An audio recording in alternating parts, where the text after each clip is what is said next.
لا إله إلا الله لا إله إلا الله لا إله إلا الله ما لنا رب سواه.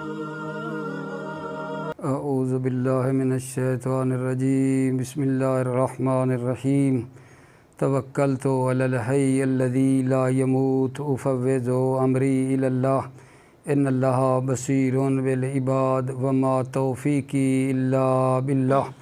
بسم اللہ الرحمن الرحیم. الدرس الثامن القسم الثالث المفعول فی. بحث جو ہے ہماری میرے عزیزو منصوبات کے بارے میں چل رہی تھی اور عرض کیا تھا کہ منصوبات کی 12 قسمیں ہیں. پہلی مفعول مطلق تھی، دوسری مفعول بہی تھی. مفعول بہی کیا تھا جس میں فاعل کا فعل واقع ہو، جس پر فاعل کا فعل واقع ہو اسے مفعول بہی کہتے تھے. پھر یہ بات بیان ہوئی کہ مفعول بہی کے فعل کو حذف کرنا واجب ہے. 4 جگہوں پر مفعول بہی کے فعل کو حذف کرنا واجب ہے. ایک ان میں سماعی تھا، جیسے مثلا کہا تھا عمران و نفسہ، اصل میں پیچھے یہ تھا دا ہو کی ضمیر جا رہی تھی امرا کی طرف. عمران و نفسہ یعنی دا ہو و نفسہ، اس کو اس کے حال پہ چھوڑ دو. یا مثلا ایک بعد والی مثال آئی تھی انتہو خیرن لکم. خیر جو ہے اس کا جو فعل ہے وہ پیچھے اقصدو تھا، وقصدو، جس کو ہم نے کیا کیا تھا جان، محذوف کیا تھا. پھر یہ تھا کہ 3 جو مورد ہیں وہ کیا تھے، قیاسی تھے، جہاں مفعول بہی کے فعل کو حذف کرنا واجب ہے. دوسرا جو تھا وہ باب تحذیر کا تھا کہ یہ وہ مفعول ہے جو معمول ہے اتّا کے مقدر کا معمول ہے، جس کو ما بعد سے ڈرایا گیا ہو. جیسے مثال تھی ایاکا والاسد، اصل میں تھا اتّق نفسک من الاسد. یہ بات بھی کل تفصیلاً بیان ہو گئی کہ جناب علی یہ جو اتقی ہے یہ حذف ہو گیا، نفس حذف ہو گیا. جو کاف ہے ٹھیک ہے یہ کیا ہو گئی ایاکا. ایاکا میں کیسے بدلی کہ اس کا جو فعل ہے وہ پیچھے مثلا ماننے اتقی، ٹھیک ہے. تو جواب یہ دیا تھا کہ کاف اور نفس کو سمجھیں کہ ایک چیز ہے. دوسری بات یہ کی تھی کہ جو مطلب ہے آپ کی خدمت میں کہ جو مضاف الیہ ہے وہ مضاف سے اعراب کو کسب کرتا ہے. مثالیں دی تھیں. کاف نے جو مطلب ہے نصب ہے وہ نفس سے کیا کی ہے، کسب کی ہے، لہذا جو ہے کاف منصوب ہے تو ایاکا بن گیا تھا. یا مثلا یہ تھا کہ محذر میں ان کا تکرار کیا جائے. الطریقہ، الطریقہ کیا تھا اتقی، الطریقہ، الطریقہ. تو پہلا سماعی، دوسرا جو ہے باب تحذیر کا مفعول جس کے فعل کو حذف کیا جاتا ہے، اور تیسرا یہ تھا توجہ ما اضمرا عاملہ علی شریطۃ التفسیر. ما سے مراد کیا لیا تھا ہم نے مفعول بہی. ما وہ مفعول بہی ہے جس کے فعل کو مقدر کیا گیا ہو تفسیر کی شرط پر. اور اس کی یہ تفسیر دی تھی کہ یہ وہ اسم ہے جس کے بعد کیا ہو، کل اسم بعدہ، جس کے بعد فعل ہو یا شبہ فعل ہو. ہر وہ اسم جس کے بعد فعل ہو یا شبہ فعل ہو، اور وہ فعل یا شبہ فعل اس پہلے والے اسم سے کیا ہوگا جان، رو گردان ہو، لیکن پہلے والے اسم کی ضمیر میں عمل کر رہا ہو. اس طرح کہ اگر اس فعل کو، شبہ فعل کو اس پہلے والے اسم پر مسلط کر دیں یا مناسب فعل کو مسلط کر دیں تو وہ اس کو نصب دے گا. جیسے مثلا مثال تھی آپ کی خدمت میں زیدن ضربتہ. زید کیا ہے اسم ہے، اس کے بعد فعل ہے ضربتہ جو پہلے والے فعل سے روگردان ہے، اور ضربتہ کی ضمیر جو ہے اس میں عمل کر رہا ہے. ہو کی ضمیر پلٹ کہاں رہی ہے، زید کی طرف پلٹ رہی ہے. اب اگر اسی مثلا زید سے پہلے ضربتہ کو مقدم کر دیں تو زید کو کیا دے گا، ضربتہ زیدن ہوگا، زید کو یہ نصب دے گا. ٹھیک ہے. یا اس کے مناسب کو مقدم کر دیں، مناسب فعل کو مقدم کر دیں تو وہ کیا دے گا آقا جان؟ نصب دے گا۔ مناسب فعل کو مقدم کریں تو وہ کہاں ہوتا ہے مناسب فعل کی؟ یہ جو ہے نا کتاب میں بھی مثال نہیں تھی، کل میں بھی بھول گیا، نہیں دیا آپ کی خدمت میں۔ یہ جو بات کرتا ہے کہ مناسب فعل کو جو ہے مقدم کر دیں، یہ وہاں ہے میرے عزیزو جہاں فعل لازم ہو۔ زیدن مرارتو بہی، مرارتو فعل لازم ہے، یہ زید کے اوپر جو ہے مسلط نہیں ہو سکتا ہے، تو ہم مرارتو جیسا ایک فعل لے کر آئیں گے۔ مرارتو لازم ہے، وہ ہو فعل متعدی جو مرارتو کے معنی میں ہو، مترادف ہو، اس کو اس پہ مسلط کر دیں تو وہ اس کو نصب دے، ٹھیک ہے۔ جیسے مثلاً جاوزتو زیدن مرارتو بہی ہو جائے گا، ٹھیک ہے میرے عزیزوں۔ یہ تھی ہماری جناب علی تیسری قسم، ٹھیک ہے، جہاں مفعول بہی کے فعل کو حذف کرنا واجب ہے۔ پہلی سماعی، دوسرا باب تعذیر، اور تیسرا ما عُذْمِرَ عامل ولا شریطۃ تفسیر کہ جس کو باب اشتغال سے بھی تعبیر کر لیتے ہیں۔ اور چوتھا جو ہے جہاں مفعول بہی کے فعل کو حذف کرنا واجب ہے وہ کیا تھا آقا جان؟ منادا جو ہے اس کے فعل کو بھی حذف کرنا واجب ہے۔ جیسے یا عبداللہ جو ہے، عبداللہ اس کو نصب کس نے دی ہے؟ پیچھے کہتے ہیں یا کہ مقام ادعو اور اطلبو کے ہے، یعنی ادعو زیدن، ٹھیک ہے، ادعو عبداللہ، ٹھیک ہے۔ تو وہ مثلاً جو یا کہ مقام ادعو اور اطلبو کے، اس نے اس فعل کو، اس اسم کو کیا دیا آقا جان؟ نصب دی ہے۔ یا جو کہ مقام ادعو اور اطلبو کے، اس نے نصب دی ہے۔ یہ 4 بن گئے۔ پس پہلا سماعی، دوسرا باب تعذیر والا مفعول، تیسرا ما عُذْمِرَ عامل ولا شریطۃ تفسیر، اور چوتھا جو ہے منادا جس کے فعل کو حذف کرنا واجب ہے۔ پھر منادا کی آپ کی خدمت میں بیان کی تھیں کہ جناب علی یا جو ہے منادا جو ہے مبنی ہوتا ہے، اگر مفرد ہو معرفہ ہو تو مبنی ہوتا ہے علامت رفع کے اوپر۔ منادا مفرد معرفہ ہو، مفرد سے کیا مراد لیا تھا؟ مفرد سے مراد یہ لیا تھا ہم نے کہ مضاف نہ ہو، شبہ مضاف نہ ہو۔ مفرد چند چیزوں کے مقابلے میں آتا ہے، لیکن یہاں مفرد سے مراد تثنیہ جمع نہیں ہے۔ مفرد کس کے مقابلے میں ہے آقا جان؟ مضاف اور شبہ مضاف کے مقابلے میں ہے یہ مفرد۔ تو اگر منادا مفرد ہو تو وہ مبنی بر علامت رفع ہوتا ہے، جس پر اس کی علامت رفع آتی تھی اسی پر وہ کیا ہوتا ہے؟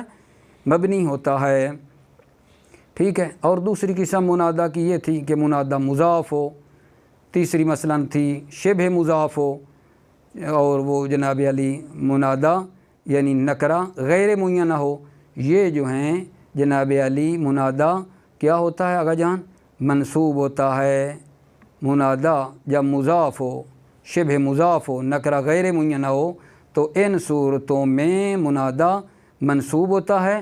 اور پھر ایک قسم یہ تھی کہ ندا دی جائے الف لام والے کو، یا ایھا الرجل یا ایھا المرأۃ، ٹھیک ہے۔ تو جب الف لام والے کو ندا دیتے ہیں تو فرماتے ہیں کہ اس الف لام والے اور یا کے درمیان جو ہے ایک ایو اور ہا کا فاصلہ لانا ضروری ہے، ٹھیک ہے۔ کیوں یہ فاصلہ لاتے ہیں؟ کل بیان کر چکا ہوں کہ 2 حرف تعریف جو ہے نا ایک جگہ کے اوپر اکٹھے کرنا جائز نہیں ہے۔ تو وہ جو رجل کے اوپر الف لام ہے وہ بھی تعریف کی ہے، یا بھی تعریف کی ہے، 2 حرف تعریف کا ایک جگہ کے اوپر اکٹھا ہونا جائز نہیں تھا، لہٰذا ایو کو درمیان میں وسیلہ لاتے ہیں۔ اور ہائے تنبیہ کیوں لگاتے ہیں؟ ہائے تنبیہ لگاتے ہیں اس لیے کہ توجہ کر دلاتی ہے، کہتی ہے متوجہ ہو جاؤ کہ جو منادا ہے وہ الرجل ہے، نہ کہ یا ایو۔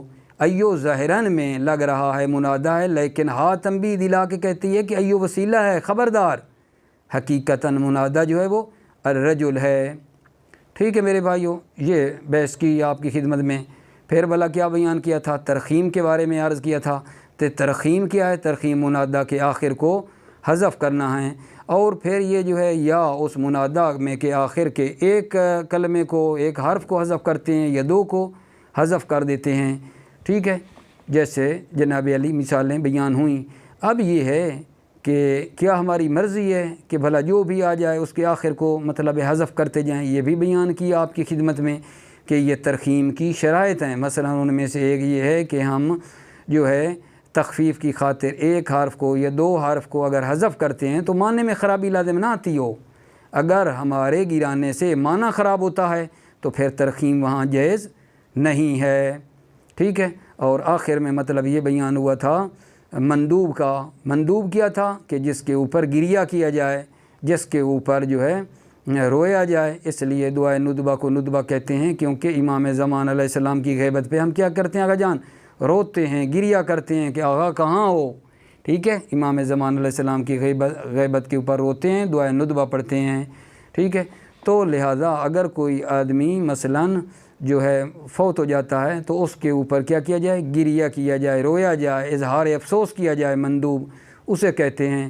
تو جو حرف جس کے ذریعے مطلب ہے مندوب کرتے ہیں وہ وا ہے، وا مخصوص مندوب ہے، اور جو یا ہے وہ مشترک ہے۔ ندا اور مندوب کے درمیان نا میرے عزیزو وہ مشترک ہے، ٹھیک ہے۔ لیکن یہاں جو دو چیزیں ہیں نا وہ بہت مہم تھیں کل کے خلاصے میں، ٹھیک ہے۔ کل کے اطمینان کی خاطر میں نے نا اس کو تھوڑا دوبارہ آپ کی خدمت میں نا یہ مطلب کا تکرار کیا ہے، عبارت بھی ایک دو جگہ کے اوپر دوبارہ پڑھ لیتا ہوں، کوئی مسئلہ نہیں ہے میرے عزیزو، ٹھیک ہے۔ وہ کیا ہے؟ وہ بہتر ہے کہ میں وہ مفعول بہی جس کے فعل کو حذف کیا جاتا ہے وہ مورد جو قیاسی ہیں، ایک التحذیر اور دوسرا ما اضمر عامل ہو کی ایک مرتبہ پھر ترجمہ کرتا ہوں، باقی کی ترجمے کی ضرورت نہیں ہے، انشاءاللہ وہ حل ہو گیا ہوگا، لیکن اس کی بھی امید ہے حل ہو گیا ہوگا، لیکن اپنے اطمینان کی خاطر اس کا ترجمہ ایک مرتبہ میں پھر کر رہا ہوں۔ الثانی یعنی بسم اللہ الرحمن الرحیم، الثانی وہ مفعول بہ جس کے فعل کو حذف کرنا واجب ہے 4 جگہوں پہ۔ دوسرا کیا تھا؟ الثانی التحذیر، التحذیر وہوا آپ کو کل بتایا تھا۔ ظاہر یہ لگ رہا ہے کہ ہوا کی ضمیر تحذیر کی طرف جا رہی ہے، لیکن فرماتے ہیں کہ یہ یہاں استخدام ہے، ٹھیک ہے۔ استخدام کیا ہوتا ہے؟ مرجع سے معنی الگ لیا جائے اور وہ ضمیر جو اس کی طرف لوٹتی اس سے معنی ایک دوسرا لیا جائے۔ ہوا سے مراد وہ مفعول ہے، ہوا یعنی وہ مفعول بہی جس کے فعل کو حذف کیا جاتا ہے، وہ معمول بے تقدیر اتا کے مقدر کا معمول ہے۔ تحذیراً مما بعدہ، تحذیراً جس کو ڈرایا گیا ہو، مما بعدہ ما بعد سے، نحو ایاک والاسد، ٹھیک ہے۔ اب یہاں ایاک والاسد ہے، ایاکاف جو ہے نا ایاکا کو ڈرایا گیا ہے، ما بعد یعنی اسد سے۔ اصلہ یہ کیا ہے؟ ایاک والاسد، اصلہ ایاک والاسد کیا تھا؟ اتق نفسک من الاسد۔ پھر یہ ایاک بل ہمارے پاس کہاں سے آ گیا؟ اتق گر گیا، نفس گر گیا، اور کاف جو ضمیر تھی وہ بن گئی ایاک، ٹھیک ہے۔ یعنی ایاک کا عامل کیا ہے؟ اتق ہے۔ تو اتق عامل کیسے ہے؟ اگر آپ دقت کریں تو یہ کاف کا عامل تو نفس ہے، نفس کا کاف مجرور ہے، کاف کا عامل ہم اتق کیسے لے رہے ہیں؟ تو جواب آپ کی خدمت میں جانتے ہیں، عرض کیا تھا کہ نفس کا کاف اور نفس ایک چیز ہے، کسی کا نفس اور وہ خود ایک چیز ہوتے ہیں، ٹھیک ہے۔ اس حوالے سے یہ مطلب ہے ایک چیز ہے، لہذا کاف بنے گی منصوب۔ یا یہ بھی بتایا تھا کہ نحو میں یہ بھی ہے کہ مضاف الیہ مضاف سے کیا کرتا ہے؟ اعراب کو کسب کرتا ہے۔ آیا مجیدہ بھی کل آپ کی خدمت میں بیان کی تھی کہ کاف نے جو ہے نا اعراب منصوب ہونے کا نفس سے کیا ہے آقا جان؟ لیا ہے۔ جیسا کہ مثال دی تھی کم اہلکنا قریۃً، ٹھیک ہے، ہم نے قریے کو ہلاک کیا، قریہ گاؤں کو ہلاک کیا یا اہل قریے کو بتایا تھا؟ اہل کو ہلاک کیا، تو اصل میں اہل قریہ، اہل القریہ، اہل ہے جو اہلکنا کا مفعول ہے، لیکن اہل جو ہے حذف ہوا اور اس کی جگہ کے اوپر جو تھا نا قریہ یعنی مضاف الیہ، اس نے اہل سے نصب کو کسب کر لیا، بن گیا قریۃً۔ اسی طرح یہاں بھی کاف نے نفس سے جو ہے نا نسبی حالت کو کسب کیا ہے۔ او ذکر المحذر من مقرران، یا محذر من کا مقرر ذکر کیا جائے، نحو الطریقہ، الطریقہ اصل میں کیا تھا جان، اتقے الطریقہ، الطریقہ تو یہ بھی بیان کیا تھا کہ محذر ڈرانے والا، محذر جس کو ڈرا رہے ہیں، محذر من جس چیز سے ڈرایا جا رہا ہے۔ الثالثو ان مواضع اربع میں سے تیسری جگہ جہاں مفعول بہ کے عامل کو حذف کیا جاتا ہے، ما اضمر عامل ولا شریطۃ تفسیر، ما موصولہ ہے، مراد سے کیا ہے، مفعول بہ، ما یعنی وہ مفعول بہ، اضمر عاملہ جس مفعول بہ کے عامل کو مقدر کیا گیا ہو، مضمر کیا گیا ہو، علی شریطۃ تفسیر، تفسیر کی شرط پر، شریطہ اور شرط ایک معنی ہیں، تفسیر کی شرط پر۔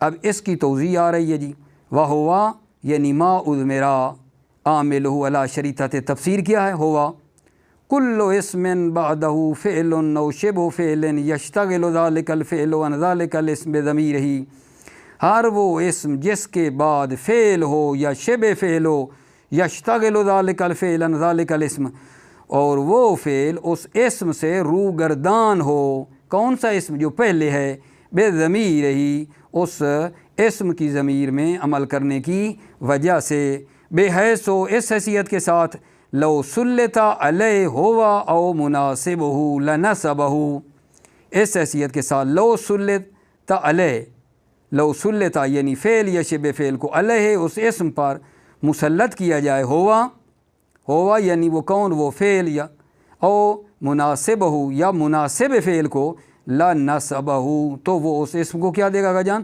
نصب دے گا۔ لو سلط شرط ہے، لنصبہ جزا ہے تو یہ ہوا او مناسبہ یہ جناب سلطہ کا کیا بنے گا جان، نائب فاعل، بحیث اس حیثیت کے ساتھ لو سلط علیہ ہوا او مناسبہ، اگر مسلط کیا جائے اس اسم پر فعل یا شبہ فعل او مناسب فعل کو، لنصبہ تو وہ اس اسم کو کیا دے گا، نصب دے گا، نحو زیدن ضربتہ، زیدن آغا جان یہاں یہ ہمارا محل شاہد اسم ہے، کل اسم بعد فعل، بعد اس کے کیا آ رہا ہے، ضربتہ فعل ہے جو اس اسم زیدن کی ضمیر ہو میں عمل کر رہا ہے، زید سے رو گردان ہے، ٹھیک ہے۔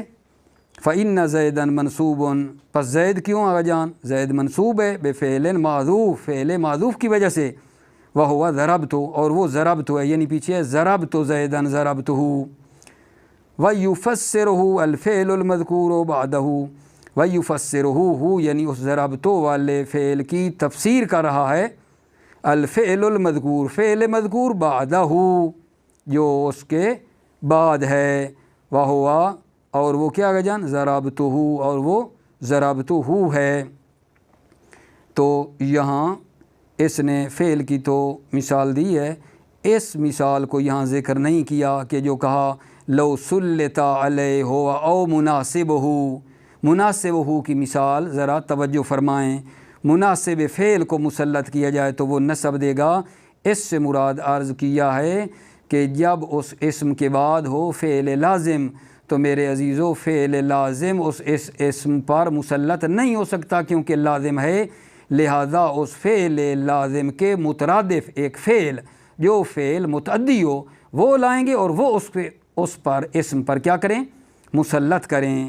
مناسب ہو کی مثال یہاں کیا آپ رکھیں گے، زیدن مررتو بہی، زیدن مررتو بہی، اب مررتو فعل لازم ہے، یہ زید پر مسلط نہیں ہو سکتا، لہذا مررتو کے مترادف فعل جو ہے جاوزتو جو متعدی ہے وہ زید پر مسلط کریں گے تو بن جائے گا مثلا جاوزتو زیدن مررتو بہی، یہ ہے مناسب ہو کی مثال۔ وَلِهَذَا الْبَابِ فُرُوعٌ كَثِيرًا، اور اس باب کی بہت سی فروع ہیں، کس باب کی، اسی باب کی، ما اضمر عامل ولا شریطۃ تفسیر، یعنی ایسا مفعول جس کے عامل کو حذف کیا گیا ہو تفسیر کی شرط پر۔ یہ اپنے دل کے اطمینان کے لیے تھوڑا دوبارہ آپ کی خدمت میں سابقہ جلسے کا خلاصہ بیان کرنا ضروری میں نے سمجھا ہے۔ اور آپ جانتے ہیں کہ آج کی بحث کا جو عنوان ہے منصوبات میں سے آگا جان تیسرا مفعول ہے جو کہ مفعول فی ہے۔ پہلا مفعول مطلق، دوسرا مفعول بہی، تیسرا مفعول فی ہے۔ مفعول فی کیا ہوتا ہے؟ مفعول فی ذرا توجہ فرمائیے، مفعول فی وہ اسم ہے جس میں فعل واقع ہو۔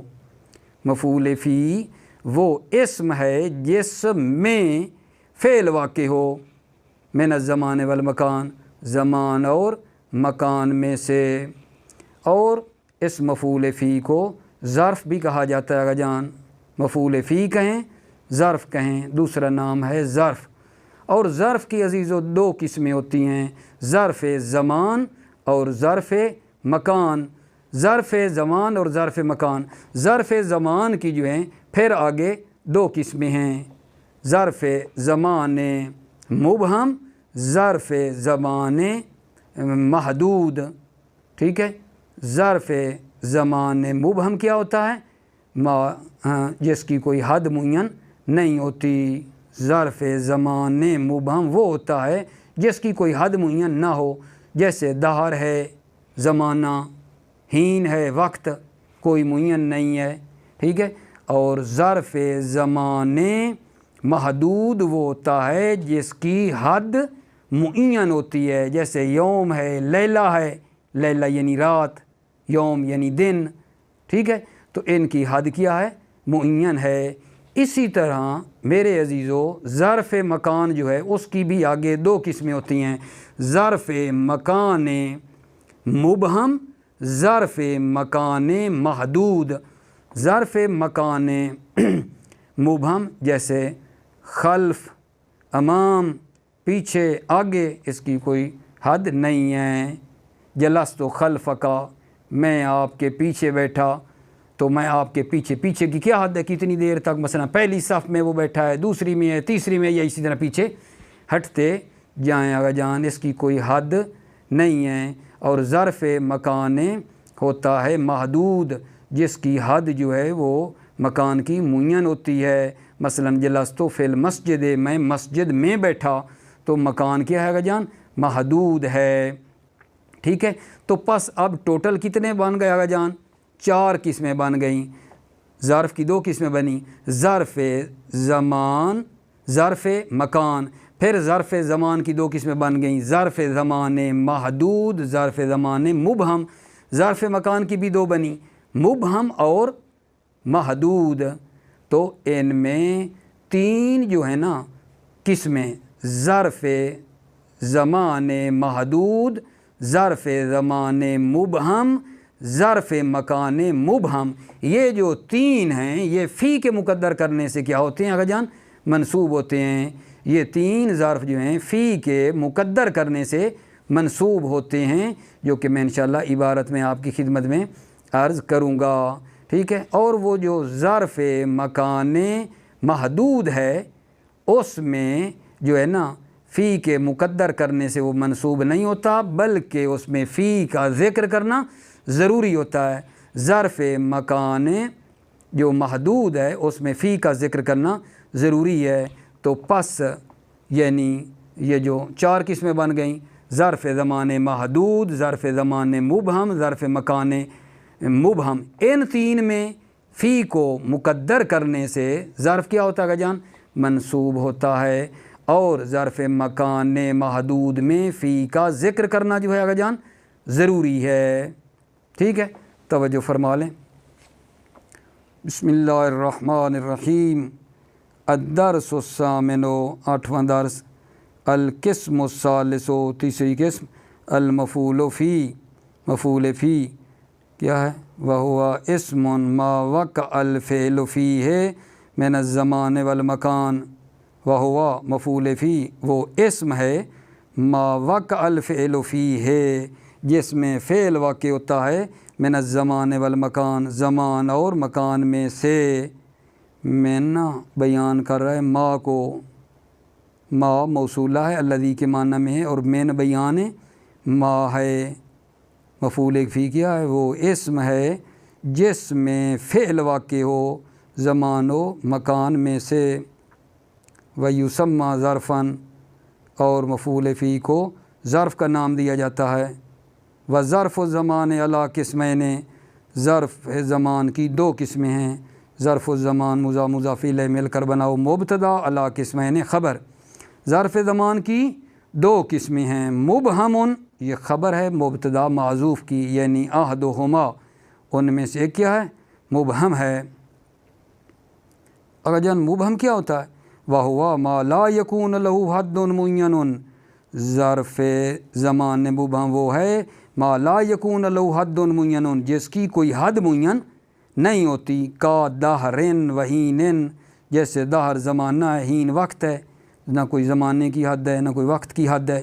و محدود یہ پھر خبر ہے مبتدا معذوف ثانی ہما کی۔ ظرف زمان محدود کیا گا جان؟ وَهُوَ مَا يَكُونُ لَهُ حَدٌّ مُعَيَّنٌ، ظرف زمان محدود وہ ہے جس کی حد معین ہو۔ کَیَوْمٍ وَلَيْلَةٍ وَشَهْرٍ وَسَنَةٍ، جیسے دن ہے، دن، لیلتن رات ہے، شہر مہینہ ہے، سنہ سال ہے، حد معین ہے ان کی۔ وَكُلُّهَا مَنْصُوبٌ بِتَقْدِيرِ فِي، کلھا یعنی تمام ظروف زمان منصوب ہوتے ہیں بتقدیر فی کے مقدر کرنے سے۔ تقولو تم کہو گے، سم تو دہرن و سفر تو شہرن، دیکھا اصل میں اے فی دہرن و فی شہرن، دہر کس کی مثال ہے؟ ظرف زمان مبہم، شہرن کس کی ہے؟ ظرف زمان محدود کی اگر جان، اور یہاں فی مقدر ہے۔ سم تو فی دہرن ہے، سفر تو فی شہرن ہے، فی کے مقدر کرنے سے ان کو نسب دی گئی ہے۔ سم تو دہرن میں نے زمانے میں روزہ رکھا، و سفر تو شہرن میں نے مہینے میں سفر کیا، اے فی دہرن و فی شہرن۔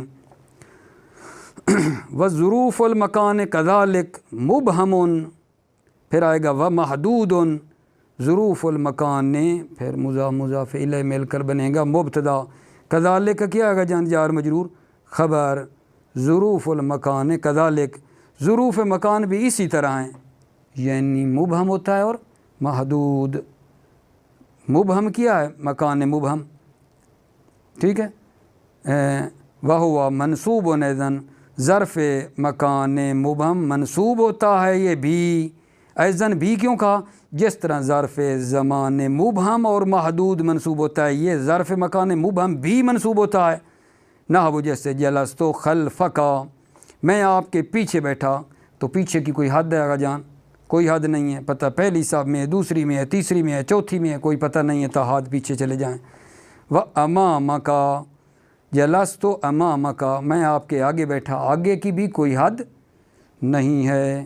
و محدود مبہم پر عطف ہے، ظرف مکان محدود کیا ہوتا ہے جان؟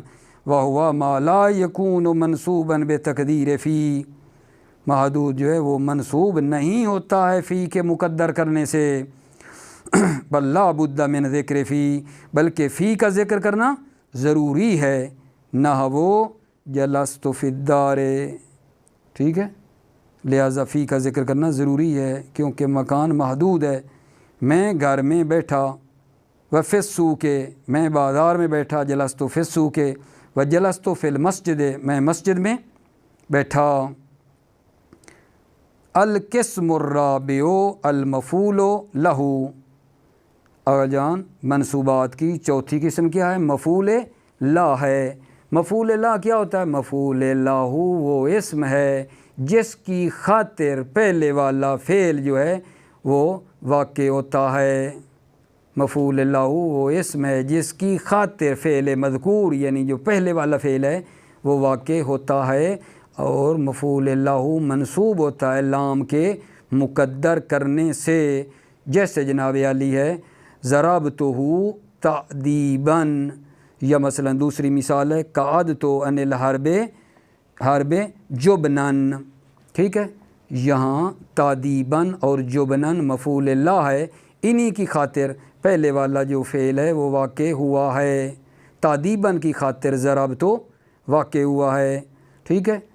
تو اسی طرح اگر جان دوسری مثال میں بھی تو اب یہاں ایک بات آپ مد نظر رکھ لیں، وہ یہ ہے کہ دو مثالیں کیوں دی ہیں مفعول لا کی؟ دو مثالیں کیوں دی ہیں؟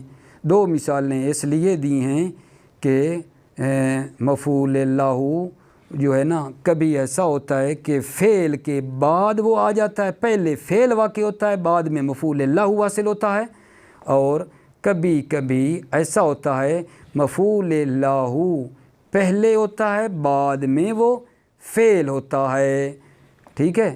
جہاں پہلے فعل ہو اور بعد میں وہ مفعول لاہ حاصل ہوا ہو، اس کو کہتے ہیں مفعول لاہ ہے تحصیلی۔ مفعول لاہ کی دو قسمیں، مفعول لاہ تحصیلی اور دوسرا کیا ہوتا ہے؟ مفعول لاہ حصولی۔ حصولی وہ ہے کہ پہلے مفعول لا ہوا ہے بعد میں وہ فعل ہے، ٹھیک ہے؟ مثلا ان مثالوں میں ضرب تو ہو تعدیباً، پہلے ضرب واقع ہوئی ہے بعد میں ادب آیا ہے، یہ مفعول لاہ تحصیلی ہے۔ اور دوسرا قعد تو ان الحرب جبنن، یہاں آگا جان یہ مفعول لاہ حصولی کی مثال دی ہے، کیونکہ پہلے وہ جبن ڈرا ہے، پہلے ترس اس کے اوپر طاری ہوا ہے، پھر وہ جنگ سے بیٹھا ہے۔ اس کا بیٹھنا کب ہے آگا جان؟ پہلے ڈرا پھر بیٹھا، اس کو تعبیر کرتے ہیں حصولی سے اور پہلے کو تحصیلی سے، ٹھیک ہے؟ توجہ کر لیں۔ القسم الرابع المفعول لا، مفعول لا کی جو ہے بارے میں عرض کر رہا ہوں، منصوبات کی چوتھی قسم کیا ہے؟ مفعول لا۔ وہو اسم ما لأجلہ یقع الفعل المذکور قبلہ، مفعول لاہ وہ اسم ہے ما لأجلہ جس کی خاطر یقع الفعل المذکور قبلہ جس کی خاطر پہلے والا فعل واقع ہوتا ہے، ینصب بتقدیر لام، مفعول لا کو نصب دی جاتی ہے لام کے مقدر کرنے سے، نحو ضربتہ تعدیباً، میں نے اسے مارا تعدیباً للتعدیب، ادب سکھانے کے لیے۔ البتہ بعض بزرگان فرماتے ہیں کہ یہ جو آپ کہہ رہے ہیں کہ لام کے مقدر کرنے کے ذریعے سے یہ منصوب ہوتا ہے مفعول لا، تو یہ تو پھر آگا جان منصوب بالنزل خافض ہو جائے گا، کیا کہہ رہے ہیں؟ تو وہ فرماتے ہیں مصنف کو یہ بات خود قبول کرنی چاہیے کہ یہ لام کے مقدر کرنے سے منصوب ہوتا ہے، ورنہ ہم اس بات کو قبول نہیں کرتے ہیں، کیونکہ لام کو مقدر کرنے سے اگر منصوب ہو رہا ہے تو وہ ہوتا ہے منصوب بالنزع خافض۔ خلاصہ اس کو بھی ایک بریکٹ میں رکھ لیں مطلب کو۔ وقعدت عن الحرب جبنن، میں بیٹھا جنگ سے جبنن یعنی لیل جبنے، ترس کی خاطر۔ تو یہ دو مثالیں کیوں دی ہیں؟ پہلی دی ہے ضربتہ تعدیباً، مفعول لاہ تحصیلی ہے، اور دوسری مفعول لا حصولی ہے، ٹھیک ہے؟ تحصیلی میں کیا ہوتا ہے؟ پہلے فعل ہوتا ہے بعد میں وہ فعل مفعول لا جو ہے حاصل ہوتا ہے، پہلے فعل بعد میں مفعول له حاصل ہوتا ہے۔ اور یہ جو مفعول لا حصولی ہے یہ پہلے ہوتا ہے بعد میں وہ فعل واقع ہوتا ہے، جیسے قعدت عن الحرب جبنا، پہلے وہ ڈرا ہے پھر جنگ سے بیٹھا، پہلے یعنی ڈرا پھر میں جنگ سے بیٹھا، اہل الجبن۔ لیکن آقا جان زجاج نحوی فرماتے ہیں آقا جان مفعول لا کو اللہ نے خلق ہی نہیں کیا ہے، یہ جو مفعول ہے نا ان میں مفعول لا کو سرے سے نکال دیں، اللہ تعالیٰ نے مفعول لا کو، میری تعبیر ہے، خلق ہی نہیں کیا ہے۔ آقا جان یہ ہے کیا؟ پھر زجاج کہتے ہیں یہ مصدر ہے، جس کو آپ مفعول لاہ سمجھ رہے ہیں یہ مصدر ہے، یعنی مفعول مطلق ہے، مفعول لا کو زجاج نحوی قبول ہی نہیں کرتے سرے سے۔ وَعِنْدَ الزَّجَاجِ، زجاج کی نظر میں ہوا مصدرون، ہوا مصدرون، مفعول لا جو ہے یہ جو آپ کہہ رہے ہیں ہوا مصدرون، وہ مصدر ہے یعنی مفعول مطلق ہے۔ تقدیرہ ادبتہ تعدیباً، تقدیرہ اس کی تقدیر کیا ہے جان؟ ادبتہ تعدیباً ہے، تقدیرہ اس کی تقدیر ادبتہ تعدیباً، میں نے اسے ادب سکھایا، ادب سکھانا۔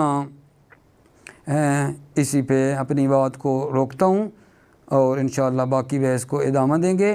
موفق رہیں، مؤید رہیں، سلامت رہیں میرے عزیزو۔ السلام علیکم ورحمۃ اللہ وبرکاتہ۔